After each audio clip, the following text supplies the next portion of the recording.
ಇದು ಲಸಹ ಮತ್ತು ಮಸಾ ಟಾಪಿಕ್ ಮೇಲೆ ಕ್ವಶನ್ ಇದೆ. ಕ್ವಶನ್ ಇದೆ ಅಂದರೆ 28, 60, 120 ಮತ್ತು 135ರ ಸಂಖ್ಯೆಗಳ ಲಸಹ ಎಷ್ಟು ಅಂತ ಈ ಕ್ವಶನಲ್ಲಿ ಕೇಳ್ತಾ ಇರೋದು. ಈ ಕ್ವಶನ್ಗೆ ನಾವು ಫ್ರ್ಯಾಕ್ಷನ್ ಆಫ್ ಸೆಕೆಂಡಲ್ಲಿ ಆನ್ಸರ್ನ ಐಡೆಂಟಿಫೈ ಮಾಡ್ಬೋದು. ಈ ಕ್ವಶನ್ ಹೇಳೋಕ್ಕಿಂತ ಮುಂಚೆ ಒಂದು ಉದಾಹರಣೆ ತಗೋತೀನಿ. 4, 8 ಮತ್ತು 12ರ ಲಸಹ ಎಷ್ಟು ಬರುತ್ತೆ ನೋಡೋಣ. 4ರಿಂದ ಭಾಗುತ್ತೆ, 4 1ಲಿ, 4 2ಲಿ, 4 3ಲಿ. ಅಲ್ಲಿಗೆ ಲಸಹ ಏನಾಯಿತು? 4, 2 ಮತ್ತು 3 ಇಷ್ಟು ಇಂಟು ಮಾಡಿದ್ರೆ 4 2ಲಿ 8, 8 3ಲಿ 24. ಇದೇನಾಯಿತು? ಲಸಹ ಆಯಿತು. ಈ ಸಂಖ್ಯೆ 4ರಿಂದನೂ ಭಾಗ ಆಗುತ್ತೆ, 8ರಿಂದನೂ ಭಾಗ ಆಗುತ್ತೆ, 12ರಿಂದನೂ ಭಾಗ ಆಗುತ್ತೆ. ಹಾಗಾದರೆ ಇಲ್ಲಿ ಕೊಟ್ಟಿರೋದಲ್ಲ ಏನು? ಲಸಹ ಅಲ್ಲ. ಹಾಗಾದರೆ ಈ ಕೊಟ್ಟಿರೋಂಥ ಆಪ್ಷನ್ಸ್ಗಳು 28ರಿಂದನೂ ಭಾಗ ಆಗಬೇಕು, 60ರಿಂದನೂ ಭಾಗ ಆಗಬೇಕು, 120ರಿಂದನೂ ಭಾಗ ಆಗಬೇಕು ಮತ್ತು 135ರಿಂದನೂ ಭಾಗ ಆಗಬೇಕು. ನಾನು ಎಲ್ಲ ಸಂಖ್ಯೆನೂ ನೋಡೋಕ್ಕಾಗಲ್ಲ, ಯಾವುದಾದ್ರು ಒಂದು ಸಂಖ್ಯೆ ತಗೋತೀನಿ. ಈಗ 60 ತಗೋತೀನಿ, ಓಕೆನಾ?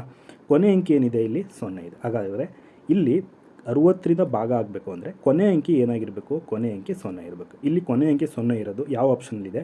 ಆಪ್ಷನ್ ಬಿ 7560 ಇದೆ. ಹಾಗಾಗಿ 7560 LCM ಆಗಿರುತ್ತೆ.